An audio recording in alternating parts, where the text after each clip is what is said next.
Health tips में doctor Sandeep था। आज हम बात करेंगे प्रोबायोटिक्स के बारे में। हमारी बॉडी में कई तरीके के लिविंग ऑर्गेनिजम्स रहते हैं, उसमें से कुछ जो है हमारी बॉडी के लिए हेल्पफुल होते हैं यानी कि फ़ायदा करते हैं, और कुछ पैथोजेनिक होते हैं यानी कि डिजीज़ प्रोड्यूसिंग होते हैं। जो हेल्पफुल बैक्टीरिया हैं वो हमारी स्किन पर, म्यूकस मेम्ब्रेन पर, मुंह के गट में हमारे और कई जगह पर रहते हैं जो हमारी बॉडी को हेल्प करते हैं। कभी कभी कुछ विटामिन्स को बनाकर, और कभी कभी पैथोजेनिक बैक्टीरिया के मल्टीप्लिकेशन को रोकते हैं, जिससे कि हमें डिजीज़ होने से बचाते हैं। काफ़ी सारे बैक्टीरिया ऐसे हैं जिनको हम प्रोबायोटिक्स की श्रेणी में रखते हैं। इसमें से कुछ हैं लैक्टोबैसिलस, बाइफिडोबैक्टीरियम और सैक्रोमाइसिस बुलार्डी। इसके अलावा भी और भी बहुत सारे बैक्टीरिया हैं। ये प्रोबायोटिक्स जो कि कमर्शियली अवेलेबल होते हैं, ये हमारी बॉडी के लिए हेल्पफुल तो होते हैं, पर कई नेचुरल चीज़ों में भी प्रोबायोटिक्स होते हैं, जैसे कि मट्ठा है, योगर्ट है, तमारी है। तमारी एक जैपनीज़ फर्मेंटेड वेजिटेबल्स होते हैं। किमची जो साउथ कोरियन एक वेजिटेबल है जो कि फर्मेंटेड होती है। इसी तरीके से कॉटेज चीज़ और जो घर पे बना हुआ पनीर होता है, और जम्मू कश्मीर के साइड में और पंजाब के साइड में एक कॉटेज चीज़ खाया जाता है, बहुत ज़्यादा फर्मेंटेड होता है, जिसे कलाड़ी कहते हैं।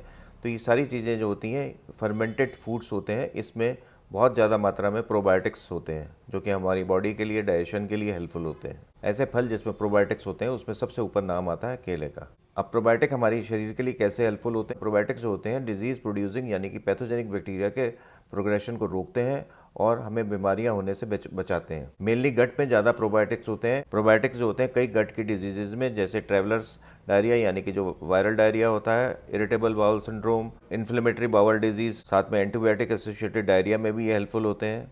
डेंटल केरीज और गम्स की प्रॉब्लम में भी हेल्पफुल होते हैं। स्किन की कई कंडीशंस में हेल्पफुल होते हैं। लिवर की प्रॉब्लम्स में, सिरोसिस अगर हो तो उसमें भी हेल्पफुल होते हैं। के बारे में एक चीज़ समझ लेते हैं, हमारी बॉडी का सारा ब्लड जो होता है वो सीधा वापस हार्ट में जाता है, पर हमारे जो गैस्ट्रोइंटेस्टाइनल ट्रैक्ट जो होता है, जो आंतों से जो ब्लड होता है वो पहले लिवर में जाता है, वहाँ पे प्यूरीफाई होता है और फिर उसके बाद फिर हार्ट में जाता है। पर जब लिवर में खराबी आ जाती है यानी कि सिरोसिस हो जाती है, यहाँ पे लिवर सिकुड़ने लग जाता है, यानी कि काम कम करना शुरू कर देता है, तो ये बैरियर जो है ख़त्म हो जाता है या कम हो जाता है। पर इस समय पर अगर प्रोबायोटिक्स अच्छी मात्रा में नहीं होंगे इंटेस्टाइन में, तो पैथोजेनिक बैक्टीरिया ज़्यादा ग्रो करने लगेंगे और आंतों से होते हुए हमारे ब्लड में पहुंच जाएंगे। जो लिवर सिरोसिस के केसेस में हम प्रोबायोटिक्स रूटीनली देते हैं हैवी डोज में। प्रोबायोटिक्स का यूज़ बिना डॉक्टर की सलाह से नहीं करना चाहिए, खासकर इन्फेंट्स में, बच्चों में जो होता है। प्रोबायोटिक्स देने से कई तरीके की डिजीज़ भी हो सकती हैं प्रोबायोटिक्स से।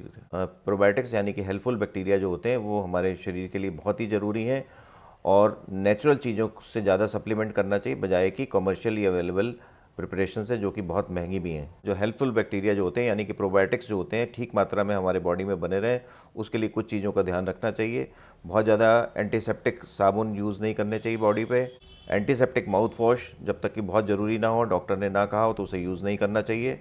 ये चीज़ें जो है पैथोजेनिक बैक्टीरिया को तो ख़त्म करती हैं, साथ साथ में हेल्पफुल बैक्टीरिया जो प्रोबायोटिक्स होते हैं उनको भी ख़त्म कर देती हैं। एंटीबायोटिक्स बिना मतलब के यूज़ नहीं करने चाहिए। अगर हम एंटीबायोटिक्स लेते हैं तो हमारी गट में जो पैथोजेनिक बैक्टीरिया के साथ साथ में ये प्रोबायोटिक्स यानी कि हेल्पफुल बैक्टीरिया भी ख़त्म हो जाते हैं, जिससे उन दोनों का बैलेंस बिगड़ जाता है और उससे फिर आगे चल के डिजीज़ होने के खतरा रहता है। आज बस इतना ही। मेरा वीडियो आपको कैसा लगा कमेंट बॉक्स में ज़रूर लिखिएगा।